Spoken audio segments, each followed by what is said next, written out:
Olá, boa noite. Estamos começando ao vivo o programa Mais Saúde desta terça-feira. Lembrando que você pode participar conosco pelo telefone 3821-4488, fazer a sua pergunta, aproveitar o nosso entrevistado, esclarecer a sua dúvida. Então, participe a partir de agora, o telefone 3821-4488.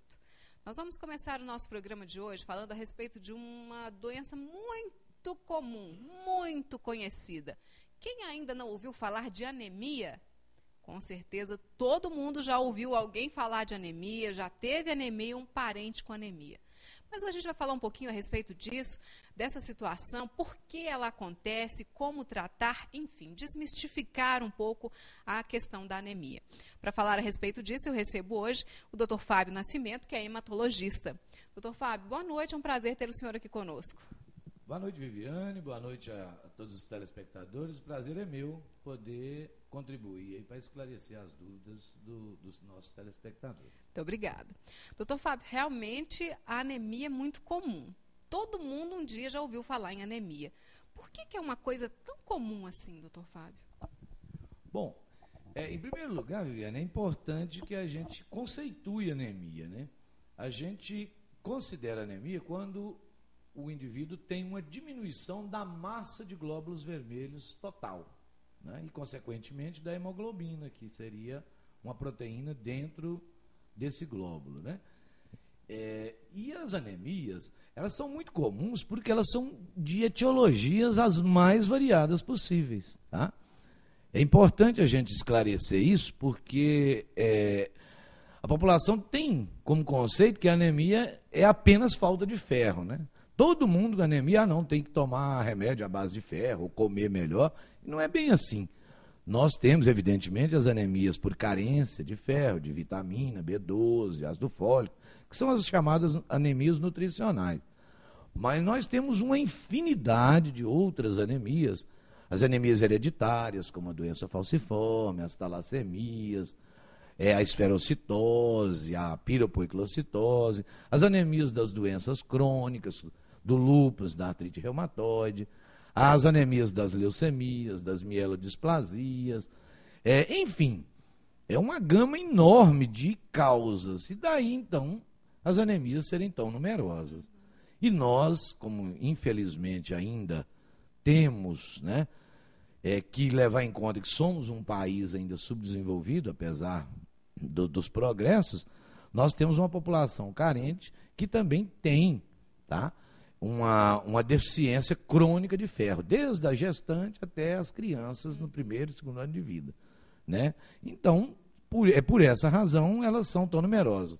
E as hereditárias, evidentemente, nós temos aqui uma gama imensa de imigrantes, sobretudo os imigrantes de origem italiana, os imigrantes africanos, que trouxeram as anemias hereditárias para cá também. Então, isso faz com que nós sejamos um país onde nós temos uma gama enorme de tipos e uma quantidade grande de incidência de anemias. Bom, doutor Fábio, a preocupação com a questão da anemia, ela acontece desde bem cedo, né? A mulher, quando ela está na fase da gravidez, já existe toda aquela preocupação com ela, já na formação do bebê. E é isso mesmo, essa preocupação ela deve acontecer nesse período para que a criança ela receba os nutrientes necessários para chegar lá na frente com uma condição melhor, doutor Fábio? Eu costumo dizer que, na verdade, como temos as anemias hereditárias, a prevenção começa antes da concepção. A mulher, por exemplo, que é portadora de um gene para talassemia, por exemplo, da talassemia minor, ela não deve procriar com um homem que também seja portador. Então, nós temos que fazer... Já a preocupação com as anemias é desde um aconselhamento genético, né? E a gestante, evidentemente, deve ter um pré-natal acompanhado com suplementação de ácido fólico, suplementação de ferro, para a gente evitar, além de malformações fetais, com que ela tenha um aporte, né, de ferro suficiente para que ela também não tenha anemia, o seu bebê nasça já com um aporte e também que ela tenha uma lactação melhor com esse bom aporte. Então, isso é verdade. Antes da concepção, a gente já deve preocupar com as anemias, né? Daí, logo que o bebê nasce, vem o teste do pezinho, e aí a gente já ouviu falar da anemia de novo. pode-se detectar anemia falciforme, né, doutor Fábio? O que é isso e que preocupação que a gente deve ter realmente com esse problema? Isso foi uma grande evolução, né, o teste do pezinho, na detecção, de rastreamento de crianças portadoras de doença falciforme e do traço falciforme, que seria uma criança que teria a metade da doença falciforme, digamos assim, né? O traço falciforme não é doença, ele é apenas uma condição de portador que nos remete para um aconselhamento genético depois. Para essa criança não deverá procriar na idade adulta com um outro portador. Agora, infelizmente, no Brasil, a incidência de doença falciforme é muito alta.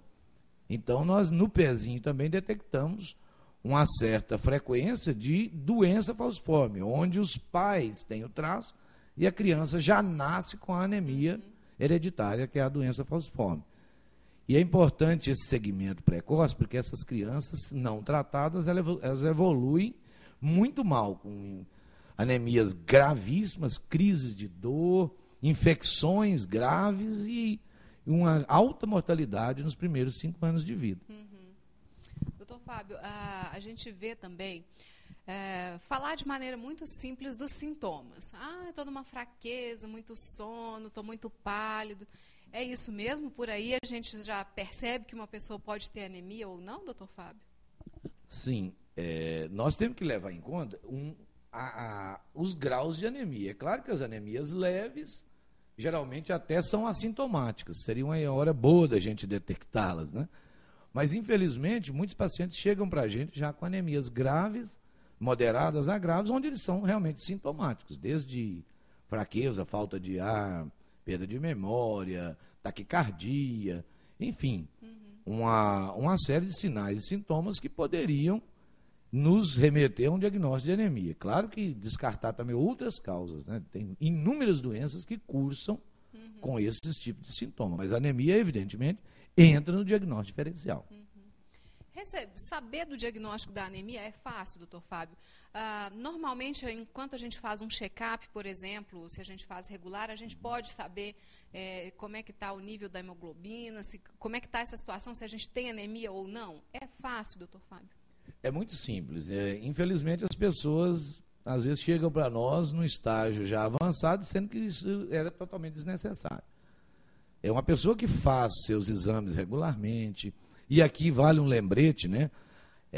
As mulheres têm uma maior incidência de anemia, devido às perdas menstruais, principalmente aquelas mulheres que têm sangramentos mais excessivos.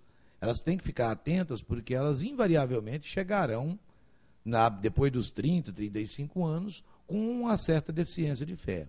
Tá? E é importante a gente ressaltar que, muitas vezes, Viviane, a anemia é um sinal de que algo não está bem.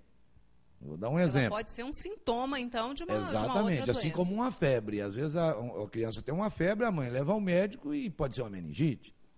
A anemia pode ser o primeiro sinal, por exemplo, de um câncer de intestino. Tá?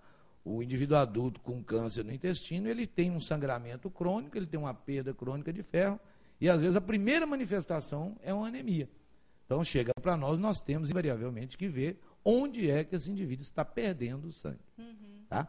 A anemia por falta de ferro, por exemplo, ela é muito rara na idade adulta. Tá? É muito importante lembrar isso. A anemia por falta de ferro é muito comum na infância, porque a dieta da criança é mais pobre. O adulto com anemia, normalmente, ele está perdendo sangue de alguma forma. Então, é muito importante saber a causa. Exatamente, ela é um sinal de alerta. E as pessoas, normalmente, elas têm esse cuidado, doutor Fábio? Normalmente, quando elas já identificam, é porque realmente já tem uma situação mais grave a ser observada, outros sintomas associados. Como é que as pessoas identificam hoje?